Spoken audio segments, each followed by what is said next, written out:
Hello friends, मेरा नाम है निधि और आप सुन रहे हैं mister and missus Rathore chapter 10। Arpita Yash की बाहों में बेफिक्र होकर सोई हुई थी। तभी यश के फोन की रिंग बजी। उसने अपना फोन उठाकर देखा तो ये कॉल उसके घर से उसके चाचा जगदीश जी की थी। अपने चाचा की कॉल देख यश ने उनकी कॉल को पिक कर लिया तो सामने से जगदीश जी बोले, यश बेटा, कैसे हो तुम? अर्पिता कैसी है? यश ने हल्के से अर्पिता का सिर अपने कंधे से हटाया और तकिए पर हल्के से उसे रख दिया और बेड से खड़े होकर वो रूम में बनी बालकनी में आ गया और अपने चाचा से बोला, जी बोलिए, आपने किस लिए फोन किया? जगदीश जी ने आगे से बोला, वो बेटा, तुम्हारे तुम्हें और अर्पिता को हमारे कुल देवी के मंदिर जाना होगा। ये रिवाज है बेटा, हर नवविवाहित जोड़े को शादी के बाद अपने कुल देवी या कुल देवता के मंदिर जाना होता है। इसलिए क्या तुम कल अर्पिता को अपने साथ लेकर हवेली आ सकते हो? यश ने बस में जवाब दिया और कॉल को कट कर दिया। तभी उनका दोबारा से कॉल आया और उन्होंने बोला, बेटा, वो तुम्हें और अर्पिता को सुबह जल्दी आना होगा बिना कुछ खाए, इसलिए कोशिश करना कि सुबह जल्दी आ जाओ। यश ने ठीक है बोलकर कॉल को कट कर दिया। फिर एक बार सोती हुई अर्पिता को देख उसके पास आया और उसके माथे को चूमते हुए बोला, अर्पिता, कभी भी भूल से भी मुझसे दूर मत जाना। और आकर उसके बगल में उसे खुद के करीब कर सो गया। नेक्स्ट मॉर्निंग अर्पिता जब उठी तो उसने देखा कि यश आज उसी के बगल में सोया हुआ था, वरना वो और दिनों की तरह इस वक्त अकेली ही होती थी।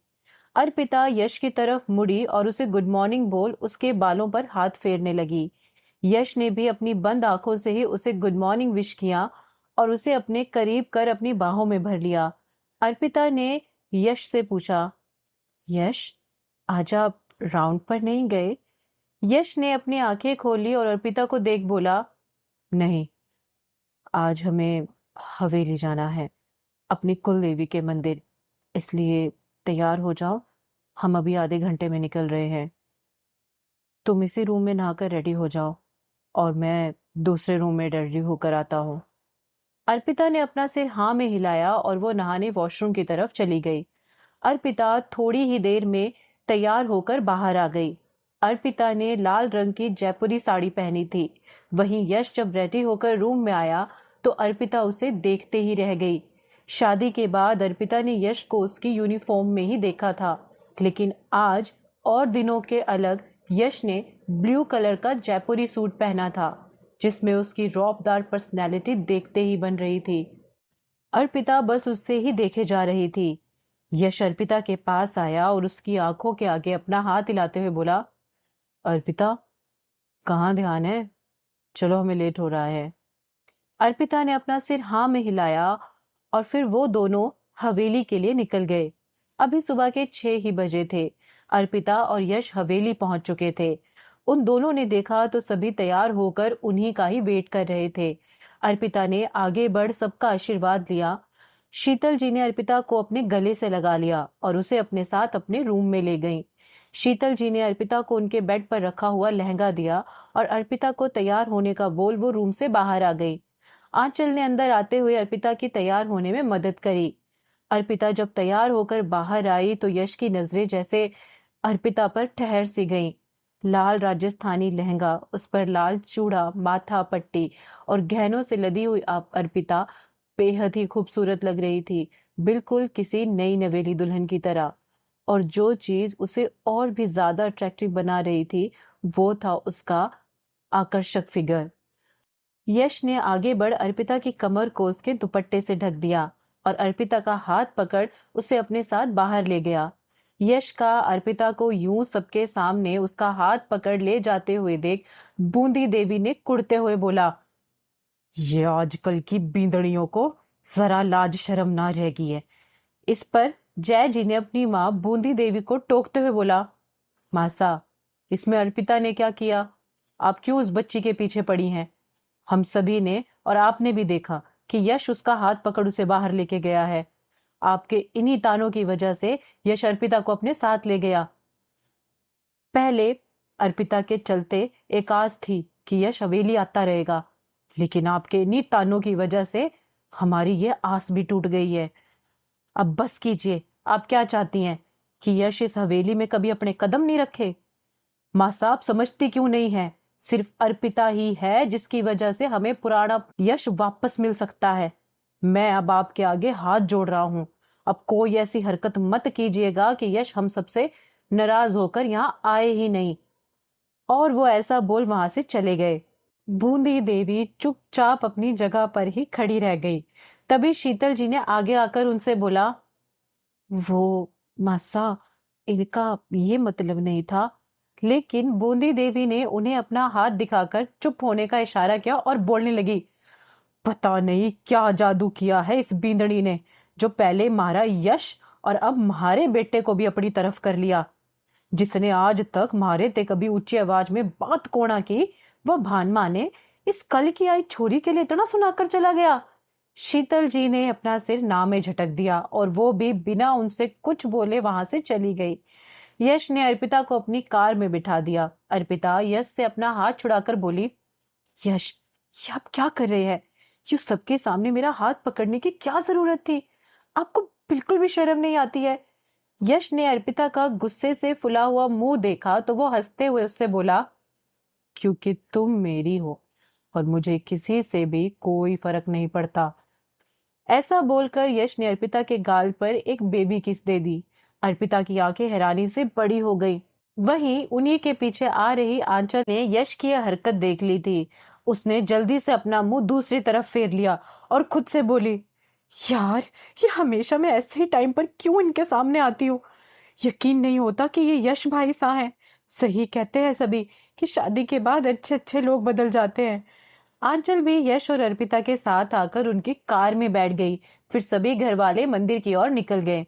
मंदिर का रास्ता कच्चा था और वो मंदिर जंगल के अंदर था। थोड़ी ही देर में वो सभी मंदिर पहुंच चुके थे। अर्पिता अपना भारी भरकम लहंगा उठाकर मंदिर की सीढ़ियों पर चढ़ने की कोशिश कर रही थी, लेकिन उसके लहंगे के साथ चलने में दिक्कत हो रही थी। यश ने जब अर्पिता को अपने लहंगे के साथ स्ट्रगल करते देखा तो उसने जल्दी से आगे बढ़ अर्पिता को अपनी गोद में उठा लिया। ये देख एक बार फिर बूंदी देवी अर्पिता को खा जाने वाली नजरों से देखने लगी और जैसे ही कुछ कहने को हुई तो जय जी ने पहले ही अपनी उनकी तरफ देखकर उन्हें अपनी आंखों से ही चुप रहने का इशारा कर दिया। बूंदी देवी इस वक्त सिर्फ अपने मन में कुढ़ती रह गई। यश ने जैसे ही अर्पिता को अपनी गोद में उठाया तो अर्पिता ने अपने दोनों हाथों से उसके कंधों को मजबूती से पकड़ लिया और बोली, यश, आप क्यों मुझे बार बार सबके सामने शर्मिंदा कर रहे हैं? बस कीजिए। यश ने अर्पिता की तरफ देखते हुए कहा, अर्पिता, तुम्हें मैंने अभी थोड़ी देर पहले यही समझाया था ना कि मुझे किसी से कोई फर्क नहीं पड़ता। तुम सुनती नहीं हो क्या? अर्पिता भला उसके आगे क्या ही बोलती। उसने अपनी नजरें शर्म के मारे नीची कर ली। वहीं शीतल जी जय जी से बोली, ये दोनों साथ में कितने अच्छे लगते हैं। यश अर्पिता के साथ एक अलग ही इंसान बन जाता है, जैसे वो पहले था। काश मेरा यश मुझे वापस मिल जाए। वो अपने जिस पापूसा की वजह से अपनी माँ से नफरत करता है, मैं उसे कैसे बताऊं कि उसके बापूसा की सच्चाई कुछ और ही थी। जय जी ने शीतल जी के कंधे पर हाथ रख उनसे बोला, सब ठीक होगा। सब कुछ वक्त के हाथों छोड़ दो। बस तुम थोड़ा सब्र करो। तभी केतकी जी और जगदीश जी भी गाड़ी से सामान निकाल उनकी तरफ आए और यश और अर्पिता की तरफ देखकर बोले, लगता है मौसम सुधर रहा है। और फिर चारों हंसते हुए मंदिर की सीढ़ियों पर चढ़ गए।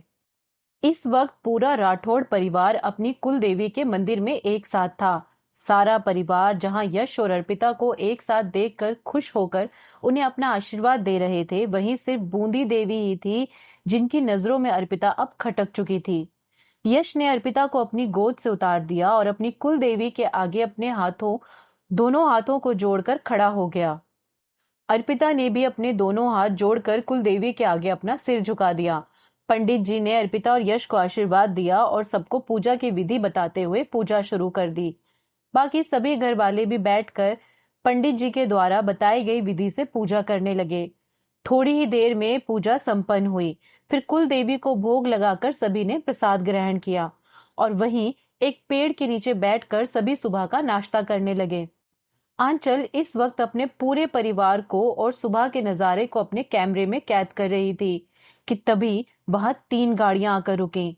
सब ने जब उन गाड़ियों की तरफ देखा तो सब जान गए कि यह किसकी गाड़ियां हैं, इसलिए उन्होंने उस ओर ध्यान ना देकर अपने खाने की तरफ ही ध्यान दिया।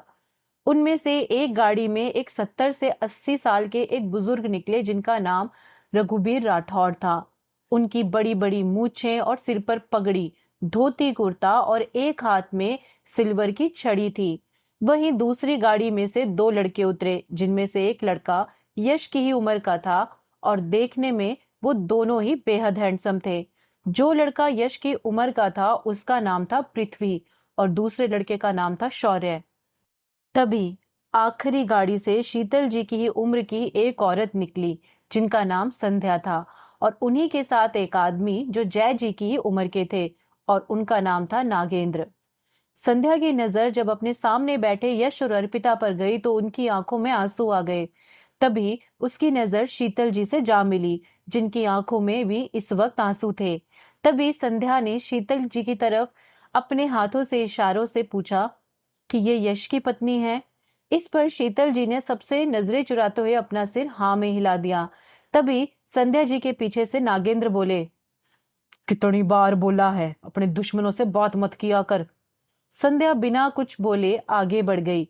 तभी पृथ्वी की नजर अर्पिता पर गई और वो अर्पिता की तरफ बिना अपनी पलकें झपकाए देखने लगा।